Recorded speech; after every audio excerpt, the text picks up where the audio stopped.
Dimension यानी कि आयाम, या दूसरी भाषा में हम कहें तो विमा, किसी भी वस्तु की स्थिति या उसकी माप की दिशा को जो प्रदर्शित करने का एक मापदंड है, उसको ही हम डायमेंशन कहते हैं।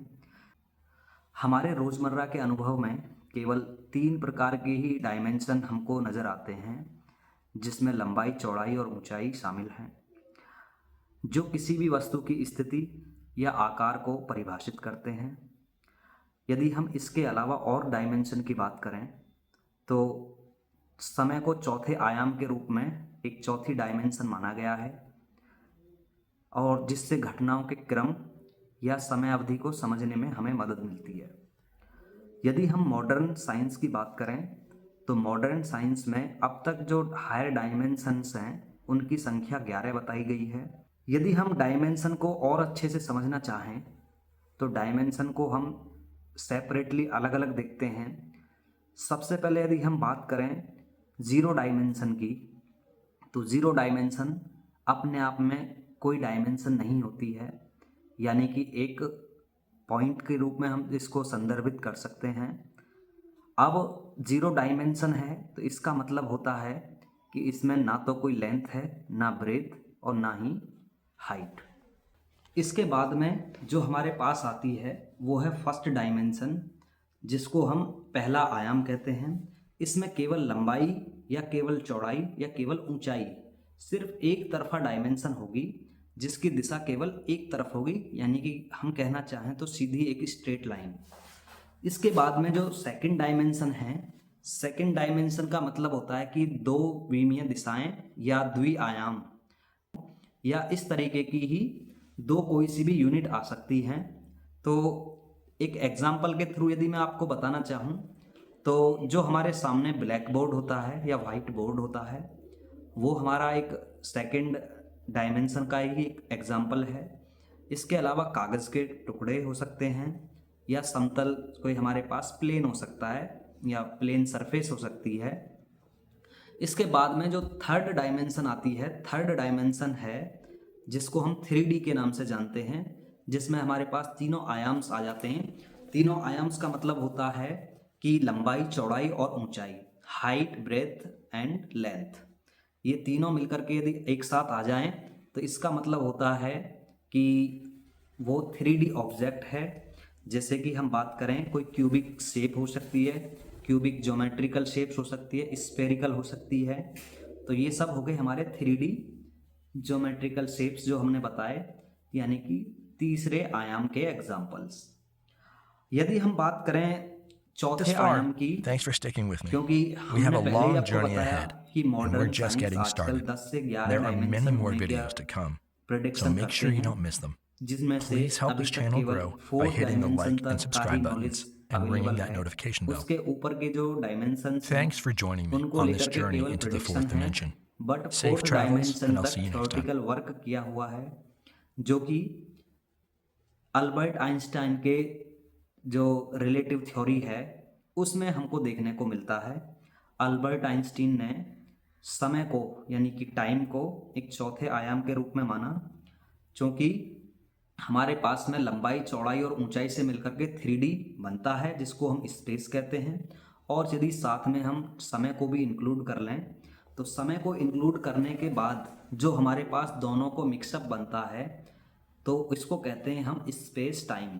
इसके बाद यदि हम बात करें कि फोर्थ डायमेंशन की ही समय के बारे में, तो समय को मैंने बताया कि चौथे आयाम के रूप में माना जाता है, जो कि अल्बर्ट आइंस्टीन की थ्योरी से निकल करके आया है ये सिद्धांत।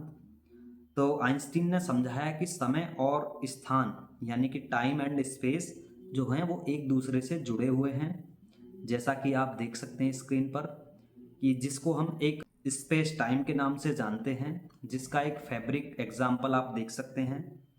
और यह मिलकर एक fourth dimensional time space time बनाता है। इस थ्योरी के अकॉर्डिंग स्पेस टाइम जो है वो हमारे यूनिवर्स के आयामों से बनकर के बना हुआ है, जिनमें 3 जो हैं हमारे लेंथ, हाइट एंड ब्रेथ, ये स्पेस का पार्ट होते हैं। एंड जो फोर्थ डायमेंशन है जिसको हम समय कहते हैं, वो भी इसमें शामिल होता है। अब इसके बाद में जो दूसरी चीज़ आती है, क्योंकि अल्बर्ट आइंस्टीन ने सापेक्षिकता का सिद्धांत दिया जिसको हम रिलेटिव थ्योरी कहते हैं, तो इसका जो सेकंड पॉइंट है वो है रिलेटिव टाइम।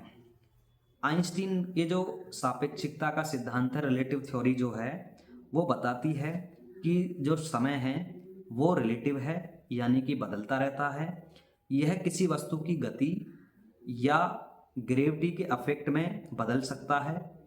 जैसे कि यदि हम बात करें कि कोई भारी ऑब्जेक्ट है, यदि स्पेस टाइम के अंदर कोई भारी ऑब्जेक्ट है, तो वहाँ पे टाइम बहुत स्लो हो जाता है, क्योंकि उनके बीच में जो स्पेस टाइम की फैब्रिक बनी हुई है उसमें बहुत ज़्यादा कर्व बन जाता है, जिसकी वजह से समय अफेक्ट होता है, और इसी को हम टाइम डायलेशन के नाम से जानते हैं। इसके बाद में जो थर्ड है, इसी थ्योरी के अकॉर्डिंग, यानी कि रिलेटिव थ्योरी ऑफ रिलेटिविटी के अकॉर्डिंग जो थर्ड पॉइंट है वो है ग्रेविटेशनल टाइम डायलेशन। जब कोई ऑब्जेक्ट किसी भी हैवी ग्रेविटेशनल फील्ड से गुजरता है या उसके आसपास से गुजरता है, तो वहाँ पर टाइम बहुत स्लो हो जाता है। ये इसका तीसरा पॉइंट है। यानी कि मैं बात करूँ कि कोई बहुत ही बड़ी ऑब्जेक्ट है स्पेस में, जिसके पास से कोई ऑब्जेक्ट निकल रहा है, तो वहाँ पे टाइम का जो फैब्रिक है वो बहुत खिंच जाता है, जिसकी वजह से टाइम बहुत स्लो हो जाता है। अगर मैं बात करूं कि हमारे पास स्पेस टाइम को समझने के लिए जो अब तक के प्रयास हैं, या इंसानों के पास इतनी समझ के जो प्रमाण हैं वो क्या क्या हैं और वो कहाँ से निकल कर के आते हैं, तो इसको कुछ एग्जाम्पल्स और कुछ पॉइंट्स के द्वारा हम समझेंगे, जिनमें हमने अभी पहला पॉइंट जिक्र किया कि जो हमारा 3D स्पेस है, पहले से ही इंसान जो हैं वो 3 आयामों की समझ रखते हैं, क्योंकि लंबाई, चौड़ाई और ऊंचाई इसको सभी जानते हैं।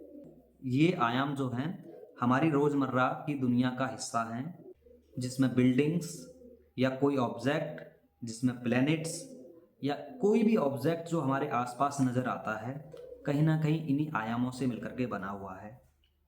यदि हम 4 डायमेंशन की बात करें, तो आइंस्टीन की रिलेटिव थ्योरी के बाद समय को चौथे आयाम के रूप में समझने की शुरुआत हो गई थी, और यह समझा गया कि स्पेस और टाइम एक दूसरे से जुड़े हुए हैं, और ये यूनिवर्स की जो कंस्ट्रक्शन है, यूनिवर्स का जो एक्सपेंशन है, इसको भी कहीं ना कहीं अफेक्ट कर रहे हैं।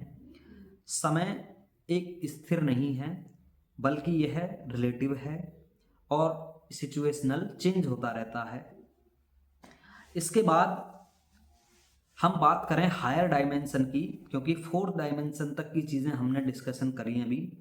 यदि हम हायर डायमेंशन की बात करें, तो उसके लिए जो उसके लिए एक्सप्लेनेशन देती है वो स्ट्रिंग थ्योरी है। मॉडर्न फिजिक्स में स्ट्रिंग थ्योरी एक ऐसी थ्योरी है जो कहती है कि हमारा यूनिवर्स 10 से 11 डायमेंशंस में हो सकता है।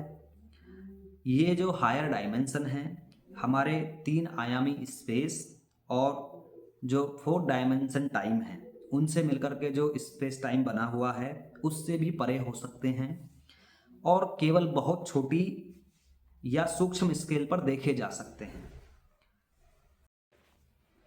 यदि हम बात करें कंक्लूजन की, तो दोस्तों अब तक के जो प्रयास किए गए हैं डायमेंशंस को समझने के लिए, तो इसमें हम देखते हैं कि इंसानों ने यूनिवर्स के आयामों को या उनकी प्रकृति को समझने के लिए आज तक बहुत अधिक रिसर्च की है।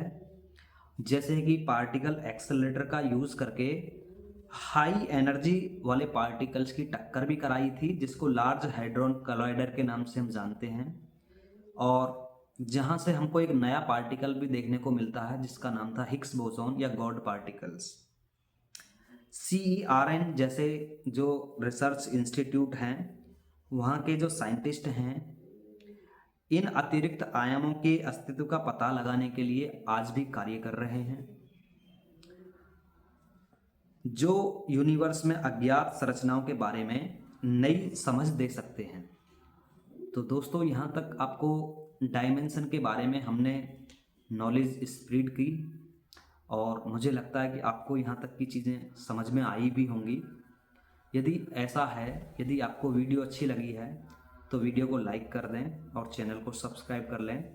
जल्द ही हम नेक्स्ट टॉपिक है हमारा कॉन्शियसनेस और टाइम, या जिसको हम कहते हैं चेतना और समय, दोनों के विषय में अलग अलग सेपरेट वीडियो जल्दी ही आएगी। Thank you so much, have a nice day.